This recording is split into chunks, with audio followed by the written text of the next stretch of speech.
maswali na majibu na Wilberforce Ngoto. Jumanne na Alhamis. Karibu sana mtazamaji wa Jambo TV. Hii ni maswali na majibu. Mimi ni Wilberforce Ngoto. Leo ni fahari kubwa kupata kibali cha kuweza kufika hapa Ilala na kuweza kupata na muda mzuri sana kuweza kuzungumza na ndugu yangu Mheshimiwa Edward Mpogolo, ambaye yeye hasa ndo mwenyeji wangu hapa, mwenyekiti wa kamati ya ulinzi na usalama wa wilaya, lakini pia ni mkuu wa wilaya ya Ilala. Karibu sana hapa. Tutakuwa na takriban dakika kama 60 hivi za kuweza kuzungumza mengi kwa ukubwa wake, kuifahamu Ilala, lakini vile vile yanayomhusu yeye mwenyewe na utendaji wake. Karibu sana Mheshimiwa Edward Mpogolo, ni faraja kubwa kuweza kuzungumza nawe hapa. Karibu sana. Nimefurahi na Ilala ni njema naiona kabisa. Sana. Kwa kuanza, tarehe 29 Oktoba 2025 ni siku muhimu kwa Tanzania. Kama mwenyekiti wa kamati ya ulinzi na usalama wa wilaya, siku ya 29 Oktoba, usalama na namna ambavyo itatumika ile siku, umejiandaaje? Kwanza naomba nitumie nafasi hii ndugu yangu na rafiki yangu Wilberforce. Karibu sana. Nashukuru sana. Nitumie nafasi hii kwa niaba ya Wanailala nikukaribishe na nikupongeze kwa kazi kubwa ambayo umeendelea kuifanya. Nashukuru sana. Lakini nitumie nafasi hii kupongeza Jambo TV kwa kazi kubwa ambayo umeendelea kuifanya kuhabarisha umma. Lakini kipekee ni washukuru na kuwapongeza waandishi wa habari wote na vyombo vya habari ambao vimekuwa vikisema mafanikio ya Tanzania, mafanikio ya serikali ya rais wetu katika kipindi chote. Hivyo najisikia faraja kwamba kwa kazi hii ambayo mnaifanya na kuhabarisha umma, lakini kuiburudisha, imekuwa kazi kubwa ambayo ni sehemu ya mchango wake mkubwa kwa taifa letu hili la Tanzania. Baada ya kukaribisha, nitumie nafasi hii kwamba tumejipanga vizuri kuhakikisha kwamba tunakwenda kwenye uchaguzi wa tarehe 29 Oktoba tukiwa salama salimini. Tumejipanga kwanza kwa Watanzania wenyewe. Nchi yetu ya Tanzania ni tofauti na nchi nyingine ambazo unaweza kufikiria kihistoria, historia yake, kimahusiano yake, jamii yenyewe ni jamii ambayo haipo kwa ajili ya mapigano, haipo kwa ajili ya ugomvi.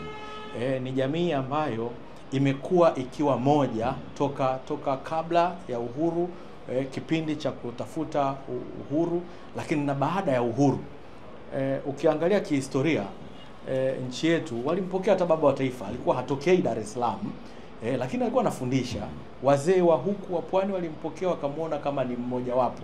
Hakuja hapa akiwa anapambania kama kabila, hakuja hapa anapambania kama msomi, alikuja anapambania kama Mtanzania. Hivyo kihistoria inaonekana kabisa Tanzania ni nchi ya amani, historia yake. Lakini sambamba na hiyo, wananchi wenyewe wa Tanzania kwa kushirikiana, ambapo wengi wanatokana na dini mbalimbali, ambapo wamekuwa wakiomba taifa hili amani kwa miaka mingi. Ukienda msikitini, kila ibada ya Ijumaa au ibada zingine tumekuwa tukiombea amani na umoja na mshikamano. Lakini pia ukienda kwenye ibada mbalimbali za Jumapili au za Jumamosi, viongozi wetu wa dini wamekuwa wakiombea. Hivyo unaona kihistoria, kidini pia tumekuwa na maombezi hayo ya muda mrefu kwa nchi yetu. Lakini sambamba na hilo, kiutekelezaji wa ilani ya Chama cha Mapinduzi, toka tumetoka uchaguzi uliopita mpaka sasa, watu wameona mafanikio makubwa ambayo serikali ya awamu ya 6 chini ya uongozi wa Daktari Samia Suluhu Hassan imeyafanya. Hivyo tunapokwenda kwenye uchaguzi, huoni kitu ambacho kitawafanya kiwafarakanisha Watanzania, kwa sababu Watanzania wamoja kama nilivyosema kihistoria.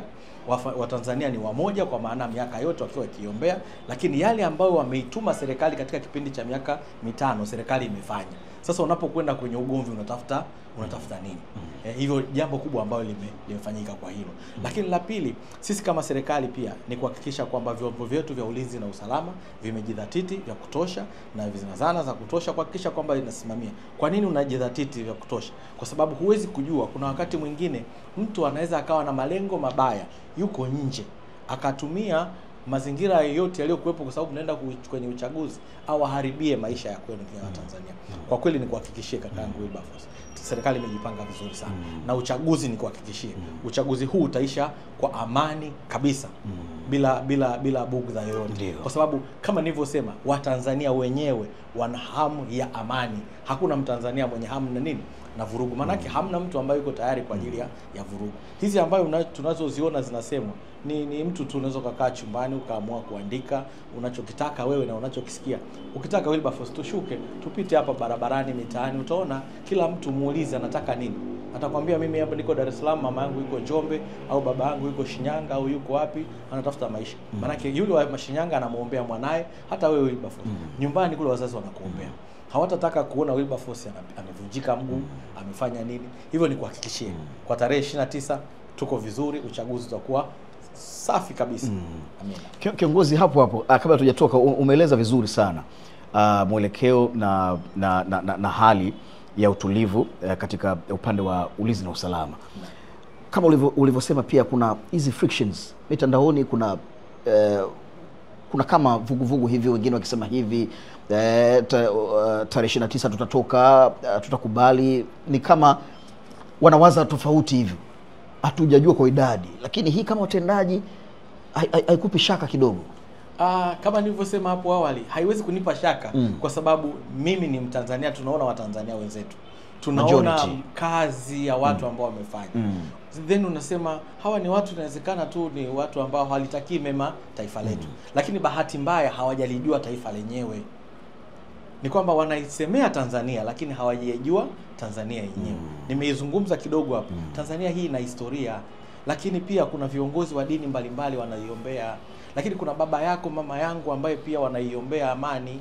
Lakini pia tumekuwa tukienda mimi na wewe kanisani kuomba amani. Maana yake ni nini? Maana yake ukiona Tanzania ni tofauti na mahala pengine. Mahala pengine unaweza kukuta ni kabila fulani linasema kabila fulani. Ni dini fulani inaisema dini fulani. Ni klasi fulani wanaisema klasi fulani. Lakini sio Tanzania. Tanzania wanavyoisema sio, hao wana Google kitu kilichokuwepo nje wanakifananisha na Watanzania. Sio. Leo hii Tanzania ukienda, uongozi uko kwenye ngazi ya balozi, uko kwenye ngazi ya mtaa. Changamoto zile zinakuwa solved kwenye ngazi ya wapi? Ya mtaa. Mimi na wewe Wilberforce, changamoto yangu mimi na wewe ya barabara au ya nini, zinakuwa solved kwenye ngazi ya nini? Ya mtaa. Tofauti na wenzetu, mtaa na mtaa hawajuani, jirani na jirani hawajuani. Sasa unajua kuna vitu hivyo sasa unavyoviona kwenye mtandao ni vitu vingine wakati mwingine una copy sasa bila kujua kwenye jamii ya Watanzania sio. Na hata ukiangalia, hata ukienda nchi jirani zote zinavyoizunguka Tanzania, nenda Kenya, kuna ukabila, kuna nini, kuna hivyo. Njoo Tanzania haipo. Nenda Uganda hivyo, nenda Rwanda, nenda Burundi, nenda Malawi, nenda Msumbiji, njoo hapa angalia kwetu Tanzania tofauti. Sasa watu wengi wanataka kuangalia, unatafuta la kimataifa huko, unasahau wewe mwenyewe mila na desturi zenu ni za namna gani. Sahihi kabisa. Sasa unataka kuingiza zile mila na desturi za social media kwamba ndio zitakuwa za maisha. Tulivyolelewa huku sisi ni tofauti. Tuna miiko, tuna utaratibu, na ndio maana hata vyombo vyetu vya ulinzi na usalama viko pale kwa ajili ya kuhakikisha tu usalama. Ili wale ambao, kwa sababu ukiacha kuna mtu anachokochoko, ametumwa, kuna mtu analipwa, kuna mtu anafadhiliwa. Sasa ukimuuliza wewe unafadhiliwa na nani, kwa msingi ipi? Sasa yule anayefadhiliwa anashindwa kufikia lengo kwa sababu utakuta hata miongoni mwa ndugu zake wenyewe hawamuungi mkono. Sasa hiyo ni shida, kwa maana ni kuhakikishia kwetu sisi tuko salama. Dar es Salaam hii iko salama. Mheshimiwa DC, wewe ni DC wa 15 hapa kutokea wilaya hii Ilala, anzishwa mwaka 1987 kama kumbukumbu zangu ziko sahihi sana. Wamepita hapa kina General Ulimwengu, wamepita kina Sofia Mjema, wengi sana kutaja kwa majina. Nafasi yako kudumu wilaya hii ya Ilala, Naam.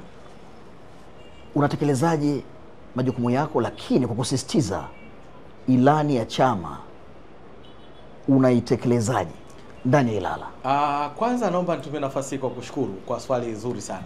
Moja ya jukumu la mkuu wa wilaya, kwanza akiwa mwenyekiti wa kamati ya ulinzi na usalama, lakini pia ni kusimamia utekelezaji wa ilani ya serikali au ya Chama cha Mapinduzi, ambaye mimi ni mteule wa rais kwa ajili ya kuja kumsaidia katika eneo hili la wilaya. Moja ya jukumu ambayo Mheshimiwa Rais alipita kuzunguka nchi nzima ni aliwaahidi wa Tanzania kwamba atatekeleza ilani ya Chama cha Mapinduzi. Hivyo ameniteua kwa ajili ya kuhakikisha pia moja ya jukumu ni kusimamia utekelezaji wa ilani ya Chama cha Mapinduzi. Ili ilani ya Chama cha Mapinduzi iweze kutekelezwa vizuri, kwanza ni makusanyo. Ni lazima ukusanye ndipo uweze kutenda. Ilani hii iko kwa ajili ya sehemu ya makusanyo ya budget, kwa maana yake ni budget, alafu namna gani unaitumia hiyo budget. Kwenye eneo hilo tumefanikiwa vizuri sana kama halmashauri ya jiji la Dar es Salaam. Katika wilaya yetu hii ya Ilala ndio eneo beba jina la halmashauri ya jiji la Dar es Salaam. Kwenye makusanyo tu kwenye halmashauri ya jiji la Dar es Salaam, katika kipindi tu ni kifupi tu cha miaka kama mitatu mfululizo, tumeweza kufanya makusanyo makubwa. Mwaka 2022-23 tulipangiwa kukusanya shilingi bilioni 81. Tukakusanya zaidi ya bilioni 111. Unaona ni zaidi ya bilioni 20. Tukaenda 23 na 24 tukapangiwa kukusanya bilioni 111. Tukaenda kukusanya zaidi ya bilioni 120. Unaona pia ni ongezeko kubwa. 24 25 tulipanga kukusanya bilioni 120, tumeenda kukusanya bilioni 130. Na sasa tunakwenda kukusanya bilioni 150. Nia tufike hata bilioni 170. Makusanyo haya yametuwezesha kuonyesha kwamba tunaweza. Lakini pia kwa ndugu zetu wa TRA, kwa sababu moja mimi ni mwenyekiti wa baraza la ushauri wa kodi katika wilaya. Mamlaka zetu za kodi za TRA katika wilaya yetu ya Ilala, tunao mikoa miwili ya kikodi. Tunao mkoa wa kikodi wa Ilala na tunao mkoa wa kikodi wa Kariakoo. Hii mikoa miwili hapo awali miaka kama miwili mitatu ilipangiwa kukusanya zaidi ya milioni 800, ikakusanya zaidi ya trilioni 1. Na mwaka jana pia ilipangiwa kukusanya zaidi ya trilioni 1.05, imekusanya zaidi ya trilioni 1.07. Hivi unaiona kabisa pia hata kibiashara, kwa maana kimakusanyo imefanya. Ndio maana sasa utekelezaji wa ilani unafanyika vizuri. Hivyo kwenye wilaya yetu Mheshimiwa Rais ametuletea zaidi ya bilioni 317. Yaani katika kipindi hiki cha miaka minne Mheshimiwa Rais katika hii wilaya au halmashauri zaidi ya bilioni 317 zimeletwa. Katika hizo fedha kwa maana zimeenea kwenye elimu. Ukienda kwenye elimu msingi na elimu sekondari zaidi ya bilioni 34. Elimu msingi zaidi ya bilioni 20. Nini imefanya hizi bilioni 20 na bilioni 34? Kwenye elimu sekondari tumejenga shule za magorofa ya zaidi ya gorofa 5 ambazo zina vyumba 20, matundu ya vyoo 45. Tumejenga zaidi ya maeneo 8, yani shule 8 tumejenga. Ukienda Ukonga pale utakuta kuna gorofa tumeijenga, ukienda Kipawa tumejenga, ukienda Kitunda Relini tumejenga ya shule ya zaidi ya bilioni 4. Ukienda hapa CCM Lumumba pale utakuta Mnazi Mmoja tumejenga shule gorofa. Ukienda Olympio utakuta kuna gorofa tumejenga. Ukienda Diamond kuna gorofa tumejenga. Ukienda Kipunguni kuna gorofa tumejenga. Kwa maana yake hayo. Lakini madarasa katika shule za sekondari zaidi ya madarasa 600 yamejengwa. Kwenye shule za msingi zaidi ya madarasa 500. Lakini kwenye shule za msingi, shule mpya ambazo Mheshimiwa Rais amezijenga ni zaidi ya shule mpya 12. Kwenye sekondari zaidi ya shule mpya 8. Yeye unaona kabisa fedha ambazo zimetumika. Lakini ukija kwenye eneo la maji, tuko na changamoto ya maji. Wale wenzangu na mimi wanaokaa maeneo ya Kinyerezi, Tabata, Bonyokwa, tuko na changamoto kubwa sana ya maji. Mheshimiwa Rais alitupatia fedha zaidi ya bilioni 36 kupitia DAWASA. Wameenda kujenga kule Pugu kule juu Bangulo zaidi ya tenki lenye lita milioni 9 ambalo sasa zaidi ya kata 12 zinanufaika. Maana yake zikata za Kisegerea zinaenda kuongezwa mtandao. Lakini ukienda Uchanika watapelekewa, Gongo la Mboto miradi ya maji, mabomba ya maji yanaenda. Lakini ukienda Kivule, Kitunda mpaka Msongola, Kipunguni wote watapata haya. Na tunavyozungumza zaidi ya mtandao wa maji wa kilomita 100 na yani maana yake unatandaza maji kutoka hapa Dar es Salaam unapitiliza Chalinze, ambapo ndipo yataenda kusukwa hayo mabomba ambayo mengine yameshaendelea na watu wengine wameshaanza kupata maji. Ni kazi kubwa ambayo Mheshimiwa Rais ameifanya kutekeleza kwenye ilani. Ukija barabara, katika kipindi ambacho kazi kubwa ya barabara imefanyika, mimi na wewe ni shahidi. Tunayo changamoto ya barabara hapa mjini ambayo kupita foleni na nini. Hizi kwa sababu ni barabara za DMDP ambazo mheshimiwa anazijenga. Anatatua na changamoto tunazipata, lakini wote mimi na wewe ni shahidi kuona hapa ofisi ya mkuu wa wilaya, mkuu wa mkoa, ukienda hapa Kawawa barabara zinajengwa. Ukienda Uhuru barabara inajengwa ambayo inaenda kuunganisha na Mandela inaunganisha kutoka bandarini kwenda Ubungo. Barabara za dati zinajengwa. Lakini ukitoka katikati ya mji zinakwenda mpaka Gongo la Mboto. Ukitoka hapa Kariakoo manake gerezani zinakwenda mpaka Mbagala. ukitoka katikati ya mji zinakwenda mpaka Tegeta. Hizo ni jitihada ambazo Mheshimiwa Rais amezifanya kwenye eneo la miundombinu ya barabara. Lakini pia ametupatia fedha kwenye mradi wa DMDP. Maana yake yale maeneo yenye changamoto kama Kitunda, Kivule, Msongola ambayo ilikuwa ni changamoto kubwa sana ya barabara, tumepata. Na ninavyozungumza na wewe ndugu yangu Wilberforce, saizi mkandarasi yuko site anajenga hiyo barabara ambayo itakuwa imeenda kuwanufaisha watu wengi, ambaye hata mimi na wewe leo hii tunayotafuta viwanja, tutakimbia Chanika, tutakimbia Msongola, sababu ndipo kwenye viwanja, lakini pale umeshatandikwa. Ukija kwenye upatikanaji wa umeme umeona waziri mwenyewe mwenye dhamana ambaye ni naibu waziri mkuu, mliona alikwenda kuonyesha namna gani watu wetu wa TANESCO wamepata. Hivyo katika utekelezaji wa ilani unaona Rais wa Jamhuri ya Muungano wa Tanzania alivyofanya. Hivyo sisi kama wasaidizi wake jukumu letu ni kusimamia kwamba hizi fedha zilizokuja ziakisi kile kitu ambacho watu wanakilalamikia. Na Mheshimiwa Rais mwenyewe alisema hizi fedha ambazo tunazipata pia za kwenye halmashauri zihakiki reflect changamoto za watu ambao tunawaongoza. Lakini pia ukienda kwenye 10% utapata nafasi pia inawezekana ya kuongea kwenye mikopo ya 10%, kwenye uwezeshaji wa wananchi kiuchumi, masuala ya ujenzi wa masoko, masuala ya utoaji wa huduma. Hivyo kuna kazi kubwa ambayo sisi tuna jukumu la kuisimamia. Lakini haya ambayo tunayasimamia, haya mafanikio yanayopatikana ni kupitia halmashauri yetu ya jiji la Dar es Salaam, kupitia mkurugenzi, kupitia mashirikiano makubwa ambayo tunafanya, kupitia madiwani wetu, kupitia wabunge, kupitia ngazi ya mkoa. Yaani unaona namna gani sisi kwa pamoja tunaweza kusimamia utekelezaji wa ilani. Maswali na majibu na Wilberforce Ngoto. Jumanne na Alhamis